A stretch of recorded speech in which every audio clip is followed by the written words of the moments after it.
Hello दोस्तों, welcome to my channel. और आज आप देख सकते हैं अनुपमा में कि अनुपमा से रिपोर्टर किस तरह से बातें कर रही थी कि सब इंडियन लोग कैसे हाथ से खाते हैं, छी, इस तरह से लैंग्वेज यूज करते हैं। अनुपमा बोली कि हम लोग हाथ से खाते भी हैं और हाथ से ही भगवान की पूजा भी करते हैं। हमें कांटों से बहुत दूर रहते हैं। अगर आम में कांटे आए तो हम लोग उसको भी निकाल फेंकते हैं। तो हमारे कल्चर को आप सम्मान दें, हम भी आपके कल्चर को सम्मान देते हैं। अपने कर्म भूमि की इज्जत करते हैं, और लेकिन जन्मभूमि को इज्जत का गंवा नहीं सकते हैं। और इस तरह से बोलते हुए सभी अनुपमा के लिए ताली बजाते हैं, सब खुश होते हैं। और बा बोलती है तुमने अपने इंडिया की इज्जत रख ली। और वहाँ रिपोर्टर को भी अपनी गलती की एहसास होती है, और वो बैठकर वहाँ भी वो भी बोलती है मैं भी हाथ से खाऊंगी, और वो खाना का एंजॉय करती है। और इस तरह से अनुपमा उसको समझा देती है। तभी यहाँ से मिलने आ रहे हैं पारितोष से उसके गुंडे, और उनसे पैसा वसूल करने के लिए वो बता रहे कि जल्दी पैसा दो, नहीं तो तुम्हारी बेटी को किडनैप कर लिया हूँ। और पारितोष उसको कंफर्म करने के लिए अपनी बेटी की टीचर को फ़ोन करता है और पूछता है कि कहाँ है। तो वो बोलती है टीचर की अभी अभी इसको कोई लेके गया है, कि पिकअप छुट्टी हो गए थे तो पिकअप किए। तब समझ जाता है कि ये लोग ही लिए। तो उन लोगों के पैर पर गिर कर पारितोष बोलता है प्लीज़ मेरी बेटी को कुछ मत करना। वो बोलता है कि जल्दी पैसे आधे घंटे के अंदर दे दो। और यहाँ पर अनुज पारितोष को ढूंढ रहा है कि वो है कहाँ, किधर है, दिख नहीं रहा मेरे को। और यहाँ पर पारितोष छिप जाता है अनुज को देखकर, और छिपे रह और गुंडे भी उसी के साथ छिपे रहते हैं। और बाहर निकल कर उसके बाद पारितोष समझ नहीं पा रहा कि हमको क्या करना नहीं करना है। अपनी मम्मी से सभी फैमिली से वादा किया था कि अच्छे से काम करूँगा, और अपनी बेटी को भी याद कर रहा। और यहाँ अनुज अनुपमा को देखकर अपने आप को प्राउड फील कर रहे हैं कि मेरी अनु किस तरह से सब कुछ मैनेज अच्छे से कर लेती है, सब कुछ कर लेती है, बहुत ग्रेटफुल औरत है।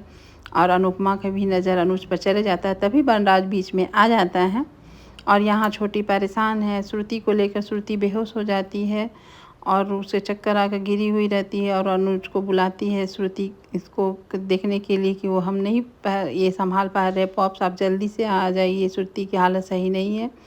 और यहाँ लोकर खुलने के लिए बोलने आती है स्टाफ, और उस पारितोष जाता है लोकर खोलने। और वो अपनी सोच में डूबा रहता है कि करना क्या है, कैसे आधे घंटे के अंदर इतने सारे पैसे दे सकूँगा।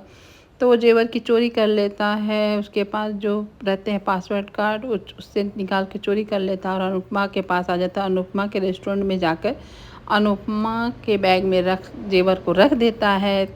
उसके पीछे अनुपमा आ जाती है, और अनुपमा पूछती है क्या हुआ तो तुम यहाँ क्या कर रहे हो, तुम्हारे अंदर तो इवेंट चल रहे हैं, तो तुम इधर क्या कर रहे हो। तो अनुपमा उसको देखकर हैरान हो जाती है। और यहाँ पर यशदीप भी आ जाते हैं। यशदीप भी देखते हैं, तब भी अनुपमा उसे हज़ारों क्वेश्चन करती है तुम सब ठीक कर रहे हो ना, तुम कुछ गलत तो नहीं किए हो, तुम क्यों इतना परेशान हो, क्या हुआ है, तुम कुछ गलत किए हो। तो तभी तोसू बोलता है नहीं मम्मी, सुबह से मैंने कुछ खाया नहीं है, इधर उधर घूम रहा था तो मुझे भूख लगी है। तभी अनुपमा उसको बैठा के अपने हाथों से खिलाती है, और बात बोलती है कि आज मैंने तुम्हारे साथ जो बिहेवियर किया उसके लिए सॉरी तोसू, तुम इतने भाग दौड़ करके मेहनत कर रहे हो, मुझे अच्छा लगा देखकर। तो अनुपमा को वो भी सॉरी बोलता है, सॉरी मम्मी आपके साथ मैंने भी बिहेव अच्छा नहीं किया था। तो अनुपमा बोलती है तुम इसी तरह से मन लगा के काम करो, और वहाँ से चली जाती है। और यहाँ पारितोष बहुत अपसेट रहता है, और उसके अपसेट में देख लेते हैं वनराज भी कि हाँ पारितोष बहुत परेशान है, हुआ क्या है वो सोच रहा। तभी अलार्म बजता है। ये अलार्म होता है सिक्योरिटी अलार्म, जो सभी सुनकर हैरान हो जाते हैं कि हुआ क्या है, क्या क्या अफरा तफरी मच जाती है। सभी परेशान होकर इधर उधर घूमने लगते हैं। अब पारितोष को मालूम है कि वो क्या किया है, तो छिप रहा है इधर उधर कि अब क्या होगा। और तभी पुलिस आ जाती है। पुलिस आकर सभी को एक लाइन में खड़ा होने के लिए बोलती है, गेट को बंद कर देती है, कोई इधर से उधर नहीं जाएगा। और अपने हैंड बैग जो भी है उनके पास वो लेकर खड़ा हो जाए। तो अनुपमा वहाँ अपना बैग को ले लेती है, और लाइन के ये में खड़ी हो जाती है, और सभी के एक एक करके चेक होते हैं। और पारितोष छिप छिप कर पीछे से देखता है कि कब मम्मी का बैग चेक होगा।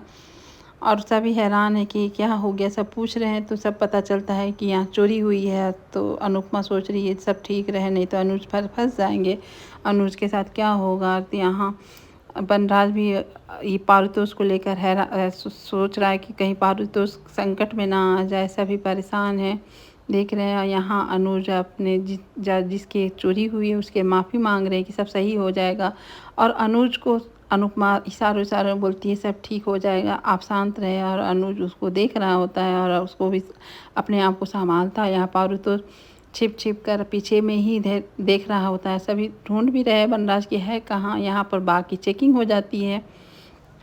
बाघ की चेकिंग होने के बाद अब अनुपमा की बारी आती है। अनुपमा की जब चेकिंग होती है तो सब कोई देख रहे होते हैं कि कितने परेशान। और यहाँ पारू तो समझ रहा है कि अब तो मम्मी का बैग चेक हो रहा है। वो देख तो एक बार चेक होने पर अनुपमा के बैग में कुछ नहीं मिलते हैं, लेकिन जब सेकेंड बार पुलिस बुलाकर अनुपमा की बैग चेक कर रही होती है तभी वहाँ उसके बैग से जेवर निकलता है। और सब वो देखकर हैरान हो जाते कि ये क्या हुआ, ये कैसे हुआ, अनुपमा के बैग से जेवर कैसे निकल रहे हैं। और सब देखकर बहुत परेशान हो जाते हैं कि कैसे हो सकता है।